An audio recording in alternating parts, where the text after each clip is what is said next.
Corona की वजह से देश लॉकडाउन हो गया। कुछ दिन तक तो सरकारी दफ्तर भी बंद रहे, आम जनता के काम में रुकावटें पैदा न हो, इसलिए अधिकारी घर भी काम करते रहे। लेकिन क्या आपको पता है, इसका फायदा उठाकर अधिकारियों ने प्रदेश में एक और घोटाले को जन्म दे दिया है। जी हाँ, और वो घोटाला है रजिस्ट्री घोटाला। क्योंकि गुरुग्राम से ऐसी खबरें आई हैं कि लॉकडाउन के दौरान अधिकारियों ने 1200 के करीब अवैध रजिस्ट्री कर डाली, जिन्हें करने के लिए एनओसी तक नहीं ली गई। एक आरटीआई में ये खुलासा हुआ है। सर, जो रजिस्ट्रियों का अवैध कॉलोनिया का और जो कंट्रोल एरिया की में अवैध प्लॉटिंग का जो केस आया है, इसमें एक्चुअली कार्रवाइयां तो लगभग थोड़ी बहुत होती थी, लेकिन लॉकडाउन का बहाना बना के यहाँ जो तहसील्स हैं उनके अधिकारियों ने खुलेआम रजिस्ट्रियां की है, जिसमें पर रजिस्ट्री 1.5 लाख रुपए तक की रिश्वत ली गई है। 1, 1.5, 2 जैसा भी इनको पड़ा है, और इस तरह की 1200 रजिस्ट्रियां की गई है। जो पिछले अगर आप देखेंगे तो पिछले पूरे 2019 में पूरे साल में रजिस्ट्रियां नहीं हुई, वो 1-1.5 महीने में रजिस्ट्रियां कर दी गई उतनी अवैध, क्योंकि पहले रोक थी। दूसरा ये मिला कि ना तो कोई लॉकडाउन के बहाने ना कोई पब्लिक बाहर आने वाले थी, ना कोई उन पे नजर रखने वाला था, और एक बहुत अच्छा मौका मिल गया कि जितना लूटना है भैया लूट लो। जो सेक्शन 7 की रजिस्ट्रियां हैं, बिल्कुल बिल्डर हैं, बिल्डरों ने बहुत बड़ी बड़ी बिल्डिंगे बनाई है, लाइसेंस फीस दी है, उनके बीच में जो 1-1 एकड़ 2-2 एकड़ की ग्रीन बेल्ट जो बच गई है, उनके ऊपर कॉलोनियां काट दी है। और कॉलोनियां काटने का अगर मैं सच बताऊं दिल से, तो इसमें हमारे गुड़गांव के कुछ विधायक भी हैं, कुछ पार्षद भी हैं, कोई मेयर वगैरह भी हैं। अब ये हथकंडे अपना अपना के राजनीति तो भ्रष्टाचार में लिप्त है ही, लेकिन अधिकारियों ने भी जिस तरह ये धंधा पिछले 2 महीने में किया है, बहुत ही शर्मनाक है। आरटीआई कार्यकर्ता रमेश यादव की माने तो अधिकारियों ने कोरोना और लॉकडाउन का जमकर फायदा उठाया है। अधिकारी ये अच्छी तरह से जानते थे कि इस वक्त रजिस्ट्री अगर की जाएगी तो कोई इनकी तरफ उंगली नहीं उठाएगा, क्योंकि इस दौरान सभी का ध्यान कोरोना को हराने में लगा है। रमेश यादव का तो यहाँ तक कहना है कि एक रजिस्ट्री के लिए अधिकारी कम से कम 1 से 1.5 लाख रुपए तक रिश्वत लेते थे, जिसके बाद रजिस्ट्री होती थी। इतनी रजिस्ट्रियां आज तक सेक्शन 7 की एक साल में नहीं हुई, जो इन्होंने 1 महीने वो भी लॉकडाउन के अंदर की है। बहुत बड़ा भ्रष्टाचार हुआ है इसमें। 1200 रजिस्ट्रियों में अगर एवरेज लगाएं तो करोड़ों रुपए का इन्होंने गबन किया है। क्या शिकायत अभी आपने जिला उपायुक्त को की है? किस तरह की उम्मीद है कि कार्रवाई होगी? जिला उपायुक्त को हम करीब 1.5 महीने पहले ही तभी मामला संज्ञान में आया तो हमने शिकायत कर दी थी, और डीसी साहब ने क्योंकि लॉकडाउन था तो व्हाट्सएप से की गई थी, कंप्लेंट भेजी गई थी। सेम टाइम 10 मिनट में ही डीसी साहब ने जवाब दिया था कि हम इंक्वायरी इनिशिएट कर रहे हैं। और ये फैक्ट है कि डीसी साहब ने जिस तरह का एक्शन लिया है उसी से ये चीजें रुक रही है।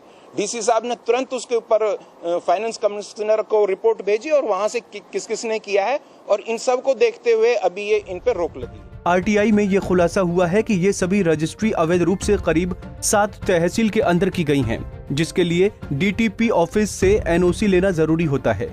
गुरुग्राम की सोहना, बादशाहपुर, कादेपुर, हसरूर व गुरुग्राम समेत करीब 7 तहसीलों में कार्यरत तहसीलदारों ने सरकार के सभी आदेशों को ताक पर रखकर अवैध कॉलोनियों की व हुडा एक्ट के सेक्शन 7 के तहत आने वाली कृषि भूमि की बिना किसी एनओसी के ही लगभग 1200 रजिस्ट्रियां कर दी। इस संबंध में जब सवाल उठने लगे तो सरकार ने सभी तरह की रजिस्ट्रियों पर कुछ दिन तक रोक लगा दी, और कहा यह गया कि कुछ खामियों को ठीक करने के लिए ये कदम उठाया गया है। जो व्यवस्था ई रजिस्ट्रेशन की काफी दिनों से पेंडिंग थी कि कई डिपार्टमेंट्स की सारी चीज़ों को एक साथ मिला करके और जो रजिस्ट्रेशन का विषय उसको और सुधारा जाए, उसमें अर्बन लोकल बॉडीज डिपार्टमेंट, उसमें टाउन कंट्री प्लानिंग डिपार्टमेंट, उसमें रेवेन्यू डिपार्टमेंट, उसमें रूरल डेवलपमेंट, उसमें हाई कोर्ट के लिटिगेशन, पुलिस के इन्वेस्टिगेशन, ऐसे सब डिपार्टमेंट्स को मिला करके और जो रजिस्ट्रेशन का काम है वो निर्बाध तरीके से हो, किसी प्रकार की कोई शिकायत ना आए, ऐसा एक कार्यक्रम तय किया गया है। और उसको कोऑर्डिनेट करने के लिए सभी विभागों के जितने सॉफ्टवेयर हैं उसको मिलाने के लिए एक 10 दिन के समय की आवश्यकता थी। इसलिए हमने अभी 21 तारीख से रजिस्ट्रेशन से बंद की है, और 14 दिन के बाद रजिस्ट्रेशन खुले रूप से दोबारा से होगी, जिसमें एनओसीज जो अर्बन लोकल बॉडीज से या अलग अलग विभागों से लेने पड़ते थी उसकी आवश्यकता नहीं रहेगी, और रजिस्ट्रेशन भी पूरे प्रदेश में किसी भी क्षेत्र की रजिस्ट्रेशन किसी भी तहसील में ये कराई जा सकेगी। कई बार जो शिकायतें मिलती हैं लिटिगेशन के मामलों में भी, वो किसी प्रकार की कोई शिकायत नहीं मिलेगी। लोगों को बहुत बड़ी एक जो समस्याएं आती थी इसमें रजिस्ट्रेशन में, उनका सबका निपटारा होगा। ऐसा डिपार्टमेंट की ओर से हमको एक 14 दिन का कार्यक्रम दिया गया है, उसके बाद रजिस्ट्रेशन शुरू कराएंगे। आरटीआई एक्टिविस्ट रमेश यादव के मुताबिक एक 100 गज की रजिस्ट्री पर करीब 1 लाख से 1.5 लाख रुपए रिश्वत ली जाती है। 20 अप्रैल 2020 से 4 मई 2020 तक गुरुग्राम तहसील में 2 रजिस्ट्री हुई, जो कि चोमा गांव की हैं। यहाँ पर यह भी जानने लायक है कि चोमा गांव के ये प्लॉट 900 मीटर के दायरे में आते हैं, जहाँ की रजिस्ट्री सुप्रीम कोर्ट के आदेश से बंद है। लेकिन शायद रिश्वत के लालचियों को इसकी जानकारी ही नहीं थी। जब ये इस तरह की अवैध रजिस्ट्रियां होने और सरकार द्वारा रजिस्ट्रियों पर रोक लगाने की खबर विपक्ष के कान तक गई, तो उसने सरकार को घोटालेबाज का टैग देने में जरा भी देर नहीं की। खट्टर सरकार आए दिन घोटालेबाजों की सरकार बनती जा रही है। ऐसा लगता है कि कोरोना काल में पहले शराब घोटाला और अब रजिस्ट्री घोटाला, आए दिन घोटाले पर घोटाले ही खट्टर सरकार का चाल चेहरा चरित्र बन गया है। 6 सालों में धान घोटाला पार्ट 1, धान घोटाला पार्ट 2, अरावली घोटाला, खनन घोटाला, ओवरलोडिंग घोटाला, HSSC घोटाला, पेपर लीक घोटाला, कितने और घोटाले गिनाए, फिर शराब घोटाला और अब रजिस्ट्री घोटाला। कोरोना की आड़ में कितने ही भूमाफिया के लोगों ने NCR दिल्ली के क्षेत्र में गुड़गांवा, सोनीपत, फरीदाबाद और दूसरे जिलों के अंदर नाजायज कॉलोनियां काटकर रजिस्ट्री और कन्वेंसिंग करवाई। और जब इनकी शिकायत आई तो सरकार अपनी निद्रा से जागी और 21 जुलाई को पर्दा डालते हुए 24 और 25 दिन के लिए पूरे प्रांत में रजिस्ट्रियां बंद कर दी गई। खट्टर साहब सामने आकर बताते क्यों नहीं? सीधा सवाल है, क्या रजिस्ट्री घोटाले की जानकारी आपको है? और अगर हां तो वो कौन लोग हैं? क्या ये सही नहीं कि रजिस्ट्री घोटाले में सरकार में उच्च पदों पर बैठे लोग और उच्च अधिकारी शामिल हैं? अगर हैं तो उनकी आप सीधे सीधे नाम उजागर क्यों नहीं करते? आप रजिस्ट्री घोटाले की और शराब घोटाले की जांच सीधे सीधे हाईकोर्ट के सिटिंग जज से क्यों नहीं करवाते? जानकारी के मुताबिक जितनी रजिस्ट्रियां पूरे 2019 में नहीं हुई, उससे ज्यादा अधिकारियों ने सिर्फ लॉकडाउन के भीतर ही कर डाली। सिर्फ गुरुग्राम की बात की जाए तो 74 रजिस्ट्री सोहना तहसील में, 2 वजीराबाद तहसील में हुई हैं, 10 कादीपुर, 10 हरसुर व 30 रजिस्ट्री बादशाहपुर तहसील में की गई। ये 129 रजिस्ट्री केवल 20 अप्रैल से 4 मई 2020 तक की गई। इसके बाद मई व जून में लगभग 1070 अवैध रजिस्ट्री और की गई। सरकार ने ये तो माना है कि गड़बड़ियों की शिकायतें आती थी, पर ये डिप्टी सीएम ने नहीं माना कि रजिस्ट्रियों पर रोक अवैध रजिस्ट्रियों की शिकायत की वजह से लगाई गई है। 22 तारीख से लेकर 29 तारीख तक तमाम लैंड ट्रांसफ़र और लैंड रजिस्ट्रीज को रोका गया है। 22 तारीख से 5 तारीख तक म्युनिसिपल लिमिट्स के अंदर रजिस्ट्रेशंस को रोका गया है और 22 तारीख से 15 तारीख तक जो कंट्रोल्ड एरिया है 7A का, उसके अंदर रजिस्ट्रीज को रोका गया है।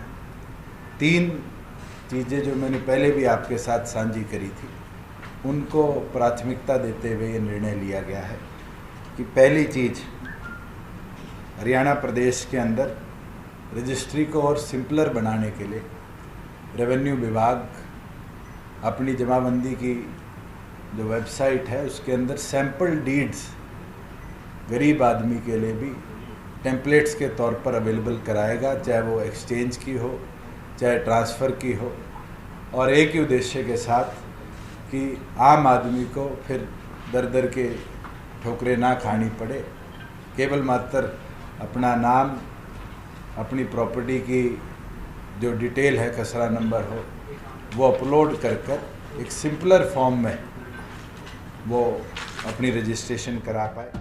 गुरुग्राम में जिन तहसीलों में ये अवैध रजिस्ट्रियां हुई हैं, उनमें सोहना के नायब तहसीलदार दलबीर सिंह पर तो कोर्ट में पहले ही भ्रष्टाचार के आरोप साबित हो गए और शिवाजी नगर थाने में केस दर्ज हो गया। फिलहाल इन सब मामलों की जांच जिला उपायुक्त को सौंप दी गई है। सरकार ने भी इस गोरख धंधे पर हमेशा से लगाम लगाने के लिए 17 अगस्त तक नई रजिस्ट्रियों पर रोक लगा दी है। मगर विपक्ष अब इसे मुद्दा बनाने में जुट गया है। कांग्रेस नेता रणदीप सुरजेवाला ने तो इस मामले को लेकर अपने ही अंदाज में 5 सवाल पूछ डाले हैं। रजिस्ट्री घोटाले को लेकर तो मुख्यमंत्री श्री मनोहर लाल खट्टर जी ने जांच बारे एक शब्द भी नहीं कहा। इसलिए हमारे सरकार से 5 सवाल है। पहला, क्या खट्टर सरकार को भू माफिया द्वारा लॉकडाउन की अवधि में किए गए रजिस्ट्री घोटाले की जानकारी है? यदि हां, तो इसे सार्वजनिक क्यों नहीं किया जा रहा? सवाल नंबर 2, क्या रजिस्ट्री घोटाले में सरकार में बैठे लोगों व चहेते अधिकारियों का सीधा सीधा हाथ है? यदि हां, तो उनके नाम और चेहरे उजागर क्यों नहीं किए जा रहे? नंबर 3, क्या अवैध कॉलोनियां काटने, रजिस्ट्रियां और कन्वेंस डीड करवाने, सरकार के खजाने को चूना लगाने के बारे अनेकों शिकायतें खट्टर सरकार के पास आई हैं? यदि हां, तो उन्हें जनता के समक्ष रख दोषियों पर मुकदमा दर्ज कर दोषियों का चेहरा बेनकाब क्यों नहीं किया जा रहा? सवाल नंबर 4, क्या खट्टर सरकार रजिस्ट्री घोटाले की जांच पंजाब एवं हरियाणा उच्च न्यायालय के सिटिंग जज से करवाने को तैयार है? सवाल नंबर 5, क्या मुख्यमंत्री श्री मनोहर लाल खट्टर सामने आकर सारे तथ्य हरियाणा की जनता से साझा करेंगे या फिर रजिस्ट्री घोटाले को भी शराब घोटाले की तरह ठंडे बस्ते में डाल देंगे? सीधे सवाल ये है। उम्मीद है कि हरियाणा की 2.5 करोड़ जनता को मुख्यमंत्री माननीय मनोहर लाल खट्टर जी सामने आकर पूरा जवाब देंगे। बहरहाल तमाम शिकायतों के बाद ये कहना गलत नहीं होगा कि अब सरकार जमीनों की खरीद और बिक्री और अवैध कॉलोनियों की रजिस्ट्री में होने वाले भ्रष्टाचार पर सख्त हो गई है। यही वजह है कि इन अवैध रजिस्ट्रियों की जांच का जिम्मा डीसी को सौंप दिया है और अवैध पाए जाने पर उन्हें रद्द करने को कहा गया है। साथ ही फिलहाल नई रजिस्ट्रियों को बंद कर सिस्टम में सुधार किया जा रहा है ताकि लोग आगे से रजिस्ट्री के लिए किसी पर निर्भर न रहें।